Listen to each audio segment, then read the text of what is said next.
नमस्कार विद्यार्थी मित्रांनो, ज्ञानप्रभा या आपल्या एज्युकेशनल प्लॅटफॉर्मवर तुमचं सर्वांचं पुन्हा एकदा स्वागत आहे. आज आपण सजीव व ऊर्जा निर्मिती हा घटक पाहूयात. बघा, सजीव त्यांची ऊर्जा कशा प्रकारे निर्माण करतात ते आपण या ठिकाणी बघूयात. सजीव जे श्वसन करत असतात, त्या श्वसन प्रोसेसमध्ये त्यांची ऊर्जा निर्मितीचीच प्रोसेस होत असते. श्वसन ही प्रक्रिया जी आहे ती मुख्यत्वे करून दोन स्तरांवर केली जाते. पहिला स्तर आहे शरीर स्तर. शरीर स्तरावर काय होतं, कार्बन डायऑक्साईड किंवा ऑक्सिजन यांची देवाणघेवाण सजीव आपल्या श्वसन संस्थेद्वारे करत असतात. तर दुसरा स्तर जो आहे श्वसनाचा तो आहे पेशी स्तर. पेशी स्तरामध्ये काय होतं, तर मायटोकॉन्ड्रिया म्हणजे तंतुकणिका हे जे पेशीमधला घटक आहे त्यामध्ये ही श्वसन प्रक्रिया होत असते.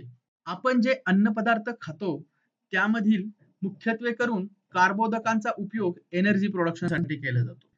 ग्लुकोज हे एक कार्बोदक आहे आणि पेशीमध्ये काय होतं, तर या ग्लुकोजचं टप्प्याटप्प्याने ऑक्सिडीकरण होतं आणि एटीपी मध्ये म्हणजे एनर्जी युनिट्स मध्ये कन्व्हर्जन होतं. हेच ग्लुकोजचं ऑक्सिडीकरण होऊन एटीपी मध्ये कन्व्हर्जन जे होतं, ही जी प्रोसेस आहे त्यालाच पेशी स्तरावरील श्वसन असं म्हटलं जातं. सजीवांमध्ये पेशी स्तरावर होणारे श्वसन दोन प्रकारे होते. पहिलं म्हणजे ऑक्सिश्वसन, त्यामध्ये ऑक्सिजनचा सहभाग असतो आणि दुसरं म्हणजे विनॉक्सिश्वसन, याच्यामध्ये ऑक्सिजन सहभागी नसतो. ऑक्सिश्वसनामध्ये पुढे 3 टप्पे पडतात. त्या 3 टप्प्यांमध्ये ग्लुकोजचे ऑक्सिडीकरण होतं.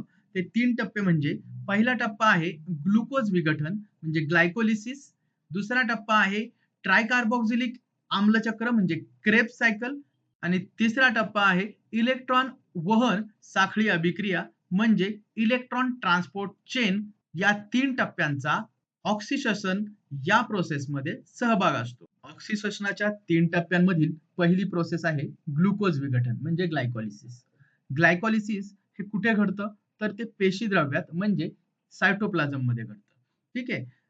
यामध्ये काय होतं, तर ग्लुकोजचा एक रेणू आहे त्याचं टप्प्याटप्प्याने विघटन होतं आणि त्याचं रूपांतर पायरुव्हिक आम्ल, एटीपी आणि NADH2 आणि पाणी यांच्या प्रत्येकी 2-2 रेणू मध्ये रूपांतरण होतं. ठीक आहे. या प्रक्रियेमध्ये जे पायरुव्हिक आम्ल तयार झालं आहे त्याचं रूपांतरण ऍसिटिल कोएन्झाइम ए या रेणूमध्ये होते. ऑक्सिश्वसनामधील दुसरा टप्पा आहे ट्रायकार्बोक्सिलिक आम्लचक्र म्हणजे क्रेब्स सायकल आणि त्यालाच TCA म्हणजे ट्रायकार्बोक्सिलिक ऍसिड सायकल असं देखील म्हणतात. ही प्रोसेस होते कुठं, तंतुकणिकेमध्ये म्हणजे मायटोकॉन्ड्रियामध्ये होतं. ऍसिटिल कोएन्झाइम ए याचे रेणू तंतुकणिकेमध्ये जातात, तेथे त्यावर जे अभिक्रिया होतात त्याला म्हणतात ट्रायकार्बोक्सिलिक ऍसिड चक्र किंवा क्रेब्स सायकल. ह्या चक्रामध्ये ऍसिटिल कोएन्झाइम ए च्या रेणूतील ऍसिटिलचे पूर्णपणे ऑक्सिडीकरण केले जाते आणि त्याद्वारे carbon dioxide, H2O, NADH2, FADH2 आणि ATP यांचे रेणू मिळतात. ऑक्सिश्वसनामध्ये तिसरी प्रोसेस आहे इलेक्ट्रॉन वहन साखळी अभिक्रिया म्हणजे इलेक्ट्रॉन ट्रान्सपोर्ट चेन रिएक्शन. ही प्रोसेस सुद्धा तंतुकणिकेमध्ये म्हणजेच मायटोकॉन्ड्रियामध्ये होते. यामध्ये काय होतं, यामध्ये NADH2 चा एक रेणू 3 ATP मध्ये कन्वर्ट केला जातो, तसेच FADH2 चा एक रेणू 2 ATP मध्ये कन्वर्ट केला जातो. या प्रक्रियेमध्ये ATP व्यतिरिक्त पाण्याचे देखील रेणू तयार होतात. अशा पद्धतीने ऑक्सिश्वसनामध्ये ग्लुकोजचे पूर्ण ऑक्सिडीकरण म्हणजे विघटन होते आणि ATP म्हणजे ऊर्जा तसेच कार्बन डायऑक्साईड आणि पाण्याचे रेणू तयार होतात. आता आपण ATP म्हणजे नेमकं काय ते बघूयात.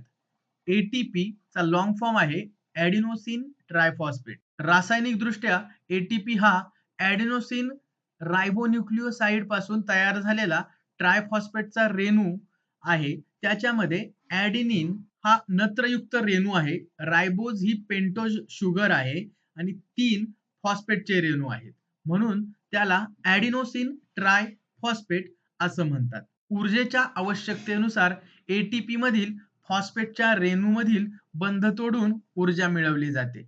म्हणून ATP ला ऊर्जेचे चलन म्हणजेच एनर्जी करन्सी असे म्हटलं जातं. ग्लुकोज विघटन म्हणजे ग्लायकोलिसिस या प्रक्रियेबद्दल आपण काही फॅक्ट बघूयात. ग्लायकोलिसिस या प्रक्रियेचा शोध 3 शास्त्रज्ञांनी लावला. गुस्ताव एम्बेडेन, ओटॅटो मेयरहॉफ आणि जेकब पार्नास या 3 शास्त्रज्ञांनी ग्लायकोलिसिस या प्रक्रियेचा शोध लावला. म्हणून ग्लायकोलिसिसला EMP पाथवे किंवा एम्बेडेन मेयरहॉफ पार्नास पाथवे असं म्हटलं जातं. ऊर्जा निर्मितीच्या प्रोसेस मधील ऑक्सिश्वसन ही पद्धत आपण अभ्यासली आहे. आता आपण विनॉक्सिश्वसन ही पद्धत बघणार आहोत. काही सजीव ऑक्सिजनच्या सानिध्यात राहू शकत नाही. असे सजीव विनॉक्सी श्वसनाचा एनर्जी निर्मितीसाठी अवलंब करतात. विनॉक्सी श्वसनामध्ये ग्लुकोज विघटन म्हणजे ग्लायकोलिसिस आणि किण्वन म्हणजे फर्मेंटेशन हे 2 टप्पे आहेत. आपल्याला माहिती आहे ग्लायकोलिसिस मध्ये ग्लुकोजचं विघटन होऊन पायरुव्हिक ऍसिड तयार होते. विनॉक्सी श्वसनामध्ये ग्लुकोजचे अपूर्ण विघटन होते आणि पायरुव्हिक आम्ल तयार होते. हे पायरुव्हिक आम्ल काही विकरांच्या मदतीने इतर कार्बनी आम्लांमध्ये किंवा अल्कोहोलमध्ये रूपांतरित होते. यालाच किण्वन म्हणजे फर्मेंटेशन असं म्हणतात. अशा प्रकारे सजीव व ऊर्जा निर्मिती या टॉपिक मध्ये आपण सजीव कोणत्या पद्धतीने ऊर्जा निर्माण करतात त्या 2 पद्धती बघितल्या. त्यामध्ये पहिली पद्धत आहे ऑक्सिश्वसन आणि दुसरी पद्धत आहे विनॉक्सिश्वसन. ऑक्सिश्वसनामध्ये 3 टप्पे आहेत. पहिला आहे ग्लुकोज विघटन, दुसरा आहे ट्रायकार्बोक्झिलिक आम्लचक्र आणि तिसरा आहे इलेक्ट्रॉन वहन साखळी अभिक्रिया.